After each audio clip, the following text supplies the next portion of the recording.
लक्षणों से परिपूर्ण कर देती है। इसलिए मेरे भाइयों बहनों माताओं तथा प्रेमियों,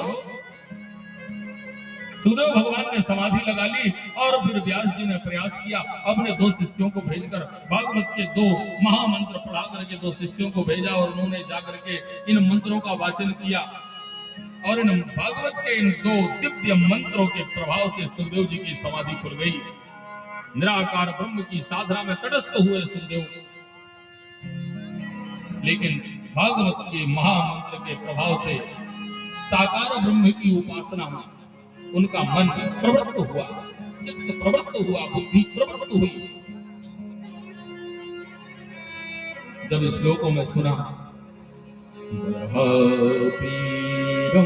नडवर बभुः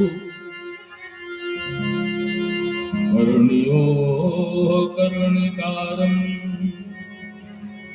विद्रदवाशकनविकपिशं प्रदन्ति चमाला। भगवान श्याम सुंदर वैजंती माला पहने हुए, कानों में कनेर के पीले गुच्छों के कुंडल पहने हुए और पीले पीले कनेर के दिव्य हार और बाजूबंद और कंगन पहने हुए, पायजेब पहने हुए, गर्दन पहने हुए, ऐसे पीले पीले कनेर के पुष्पों से आच्छादित हुए भगवान सर्वेशाम जीवनम परम, सबके ईश्वर सर्वेशाम जीवनम परम, जीवन के प्राणधन भगवान बिहारी जी ऐसा अद्भुत श्रृंगार करके गायों को चरा रहे हैं।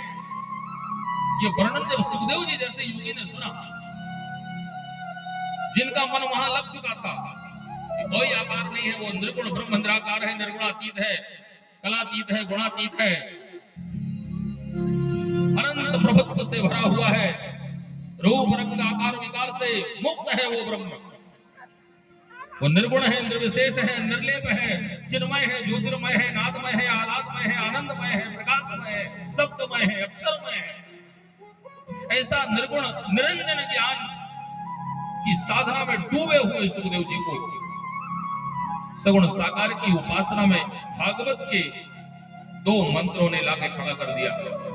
खड़े हो गए सुखदेव जी और कहने लगे, आपने इतने दिव्य मंत्र सुनाए, हम इन मंत्रों को सुनकर बहुत प्रभावित हुए। ये इतने प्यारे मंत्र आपको कहां से मिले? वो तो व्यास जी के 2 शिष्य थे, उन्होंने कहा कि अरे योगीराज, अभी तो आपने केवल 2 मंत्र सुने हैं, ऐसे तो भागवत में 18,000 मंत्र हैं और वो आपके